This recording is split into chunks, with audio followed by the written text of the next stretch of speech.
Hey Waffle Gang, I do hope you are well. My name is Mark and today we're checking out some more relationship stories, and if you do love a Reddit story, why not consider hitting that like, subscribe, maybe that notification bell too, and let's crack on with it. Much love guys. Now today's first story comes from the bride not the wife, who says, am I the arsehole for not going to my parents' wedding before they get divorced again?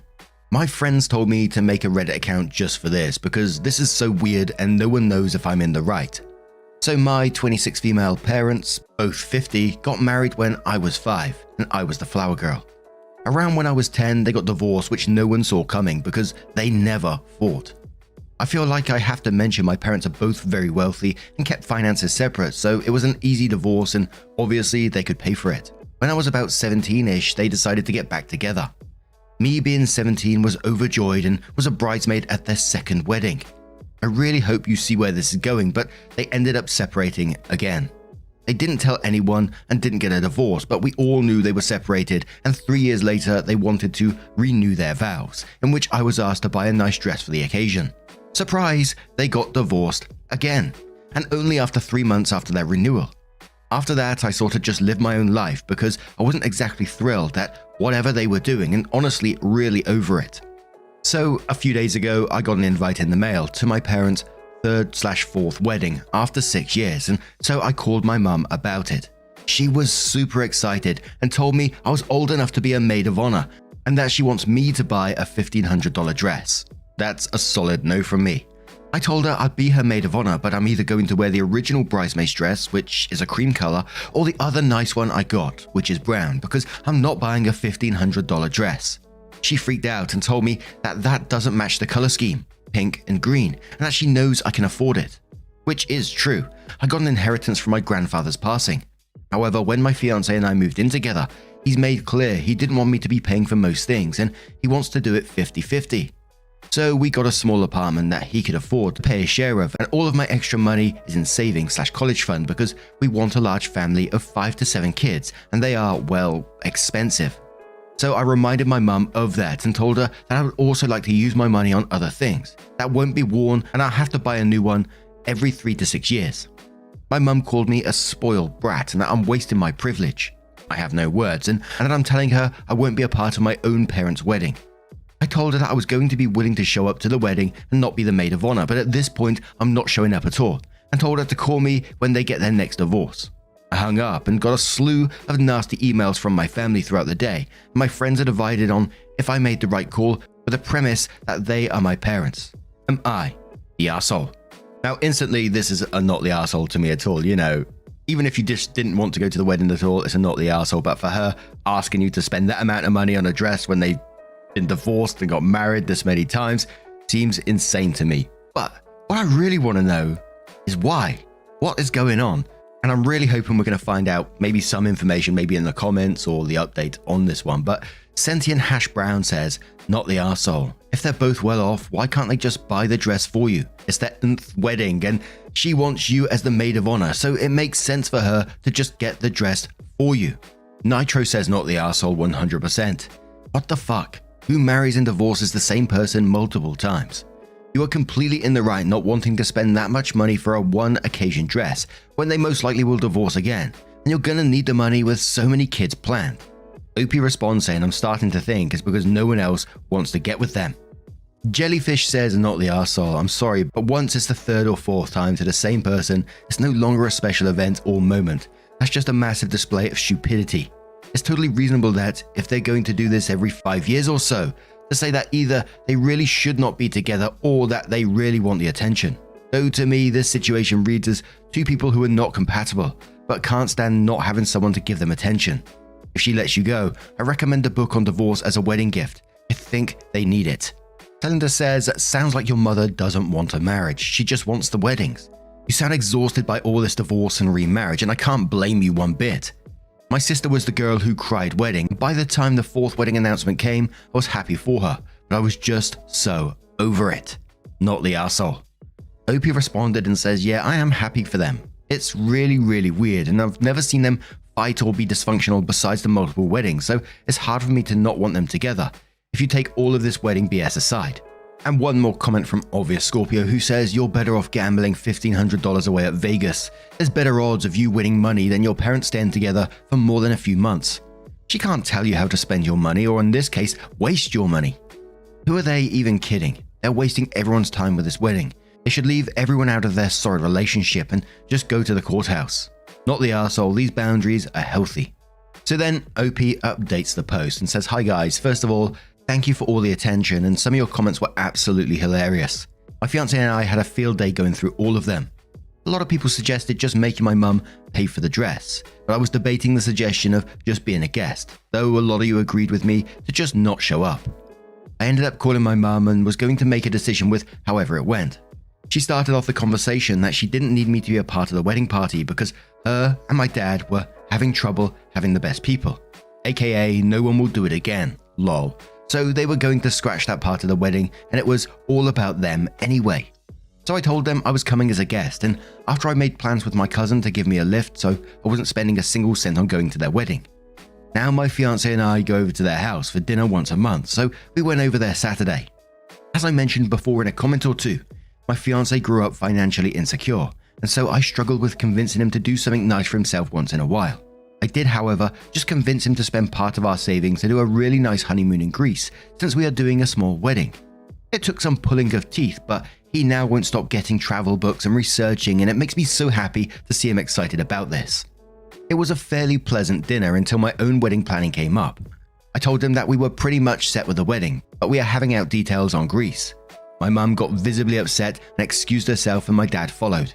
I was pretty confused, but they came back and my dad calmly explained that my mum feels very hurt that I'd be willing to spend thousands of dollars on my honeymoon, but wouldn't shell out money for their wedding. I was pretty dumbfounded and said, "Well, we are willing to have an expense on the honeymoon because we are only getting married once." So yeah, I got kicked out of the house and uninvited from the wedding. Not super torn up about it, and this is now my fiance's favorite story to tell. Happy holidays, y'all. And there was one comment that asked him for information that said, "Are the parents still invited to the wedding?" And OP said, "That's currently what's up in the air. I'm leaning towards no because I know they're going to do something to ruin it." Fiance is on the side of, "It's going to be perfect no matter what happens. He just really wants to call me his wife, lol. So he thinks it would bring quality entertainment." You know, I would think that most parents would be happy that their child is planning their wedding, they got a honeymoon booked, and they're going to have a great time. Not get angry that she's spending money on her honeymoon and not their fourth wedding. I really liked OP's comment at the end there, but I hope it doesn't hit her too hard at the same time. You know, it's very easy for me to sit here and say, you know, don't invite them to your wedding because it's only going to cause drama for you. And which I really do think is the best plan of action going forward here, especially with the attitude that we've seen. But I know it's not always that easy when you're dealing with the inner battles yourself. But one of the comments below this said that they got an aunt that's almost as batshit crazy as these two. So Lucy Ken says, "Have an aunt almost as batshit as these two. Try to follow along. Breeder married A. Breeder divorced A and married B. Breeder divorced B and remarried A. Breeder divorced A again and married C. Breeder divorced C and remarried B. B dies from an aneurysm. Breeder remarried A. A dies from a heart attack, I think. Breeder remarried C. C dies. He was a sickly man all his life. I think it was cancer that got him in the end. Breeder doesn't remarry. She married A when she was 21. Last marriage to C, she was late 50s, early 60s. Oh my word, and I was just exhausted reading that. Who's got time for all this?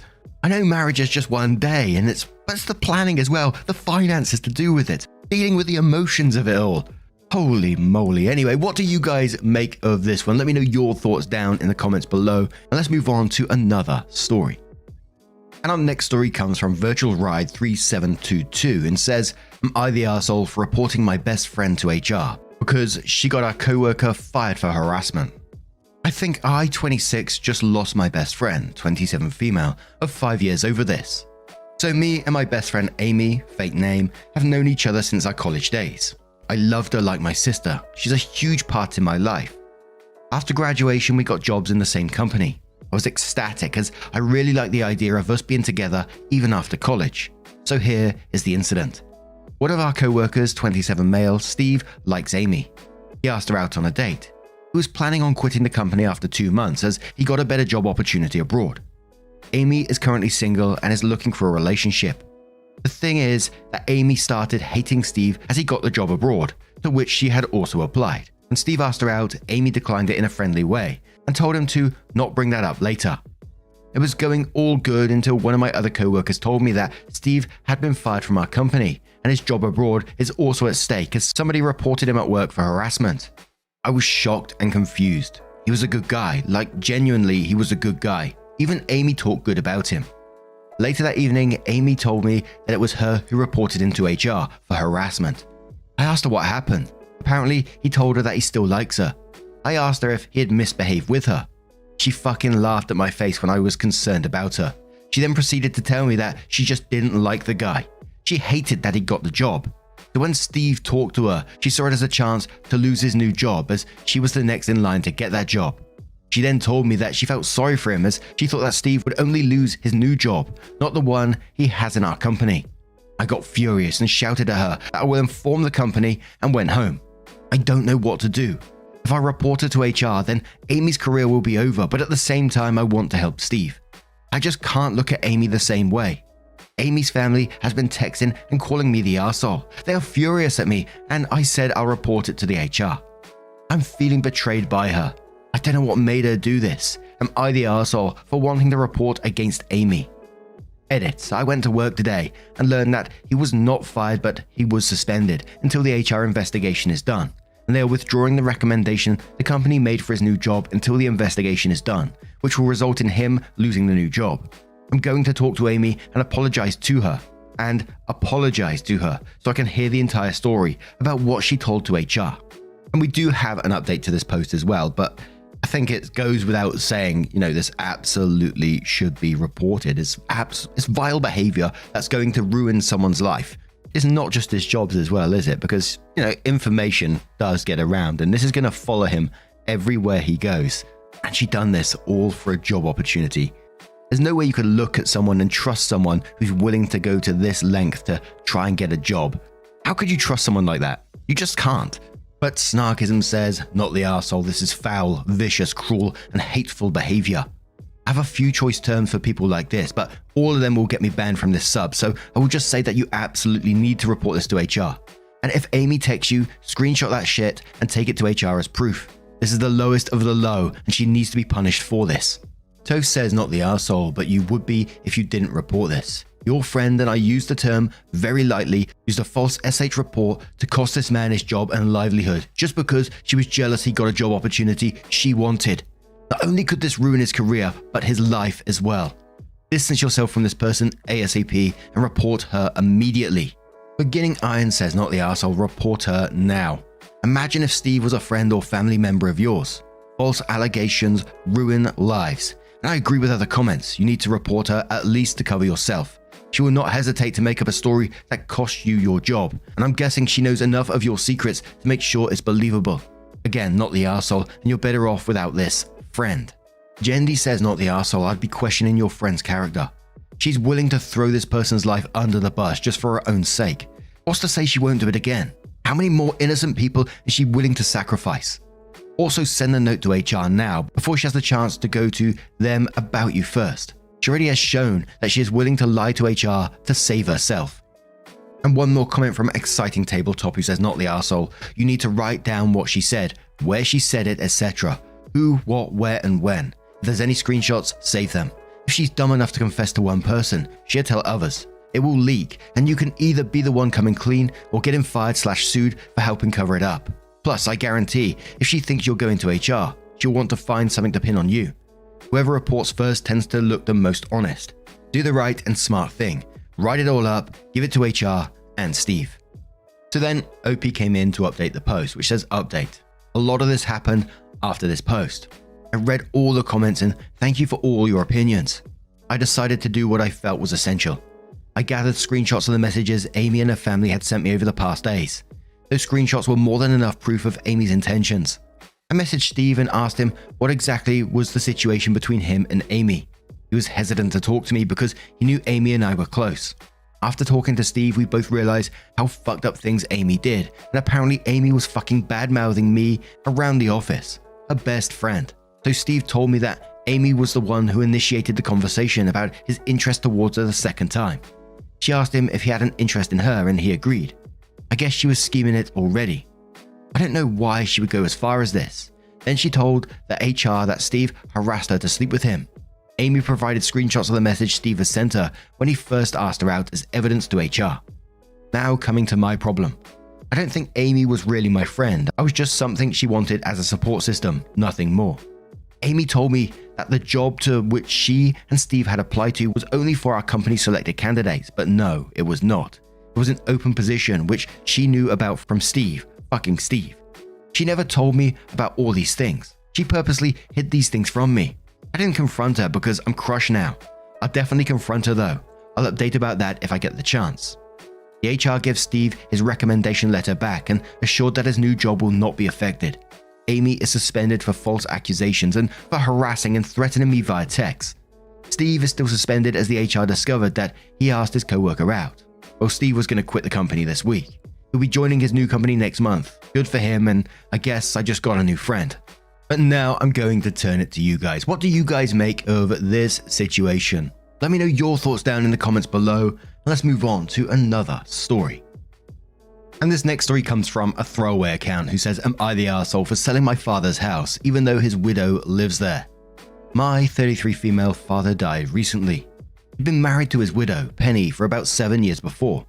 I was not close with my father. We spoke regularly and enjoyed each other's company, but I can't say either of us knew each other well. For many years before his death, when he died, I was surprised to learn that he had left his entire estate to me. He put everything in the trust a year before his death, and I am the sole beneficiary. Besides a small sum that he left to Penny, the lawyer said he was advised to not leave her nothing in case she tried to contest it. Everything, including his house, is now mine. My father's lawyers and mine have advised that the will is structured in such that it would be near impossible and very expensive to challenge. I don't want my father's money. I don't need it, and given our relationship, I don't feel right using it. However, he obviously wanted me to have it. So I intend to transfer everything over to my daughter, make her the beneficiary of the trust, and she will have that in addition to her own trust fund once she is of age. However, I do not want to keep my father's house. I do not live in the same country as my father, and I do not want to deal with the admin of his possessions. I want the legal business done and to close the book on a very painful chapter and grieve quietly. The trouble is, Penny lives in the house. Penny does not work and was financially dependent on my father. So while the lawyers say she could fight to stay living in the house, she likely cannot afford the legal counsel. Also, because of her lack of income, she would never be able to maintain the house, which is quite large. So I would then have to keep up the house and grounds while she lived there, which I am not willing to do. Both because of the cost and because of the continued involvement with my father's life, which I do not want. I have notified her via the lawyers of the intention to sell the house, which has led to vicious, vitriolic messages from her kids calling me evil and heartless. I understand this is inconvenient for them, but I'm not responsible for what my father decided to do, nor am I responsible for the people or the mess he left behind. I'm not doing this to get one over on Penny. I'm just trying to be done with a traumatic part of my life. Am I the arsehole? I'm going to start off with Shot Artichoke, who says, "Your dad did a terrible thing by not making provisions to provide for his widow upon his death. He intentionally left her with no means of support and no money, other than a small amount to make it harder to contest the will. I would talk to Penny, find out what she's thinking, what happened, if she can shed any light on why your dad did what he did. And then, since it sounds like she is a decent person and you don't need or want the money from the sale of the house, see if she would be amenable to receiving part of the proceeds so that she can buy or rent a place for herself. That way, she's not left out in the cold. Ethically and morally, I think this is the right thing to do. As for the bad messages from her kids, think of it from their perspective. Their mum just lost her husband disinherited her, and she is about to lose her home. In their situation, I'd be pretty disgusted with your family. It is understandable that they would lash out. Maybe not right, but understandable. You have the power to make the situation okay though. Be a better man than your dad." A throwaway account says, "Sorry for your loss. You said this might be your father's way of punishing Penny for a small offense. Is it possible this is his way of punishing you too, at the same time? He suddenly created an uncomfortable situation for both of you. In any case, you are not the arsehole. You have no interest in maintaining the house, and Penny would be financially unable to maintain it even if you gifted it to her, so selling it is clearly the best approach. That said, you aren't obligated to follow your father's wishes. You could be more generous towards Penny than he was, if you choose to be. I don't think vicious messages from her children would inspire me to feel generous, but perhaps you are kinder than I am." Striking Firefly says, "Because of the cost for upkeep that you can't afford, I'm going with no one's an arsehole here. except your father, because I find it unconscionable that all he left to his widow was a small sum, and even that only to avoid her contesting it. Why on earth was he married to someone he cared so little about? Opie responded and said my father was a peculiar man. It's quite possible Penny did something small to irritate him one day, and this is how he took his revenge. And there was some comments about Opie possibly selling the house to that side of the family, or give him the option to buy. And for me personally, and I have to come at it from my point of view, I wouldn't blame OP for whatever choice they made. They've clearly got some trauma with their father, and they just want done with it. But again, from my point of view, I think I would have to talk to Penny and find out what was going on, why this happened. Because obviously we haven't got all the information about this at all, but I don't think I'd be able to sit there and watch someone who didn't get on with, then punish another human, their wife. What it sounds like could have been a potentially minor little argument or something like that, and he wanted to get his revenge. It sounds like he was that type of person. So I definitely want some more info and potentially be able to help Penny in some form. But, you know, as I said, I couldn't blame OP for whatever path they went down on this. But what do you guys make of this situation? What would you do if you was in OP's shoes? Let me know your thoughts down in the comments below. Let me know your thoughts on all of today's stories, and just a huge thank you for being here and spending your time with me and the channel, and, you know, and everyone. It's just incredible. Thank you so much, and hopefully I will see you in the next one. Take care and much love.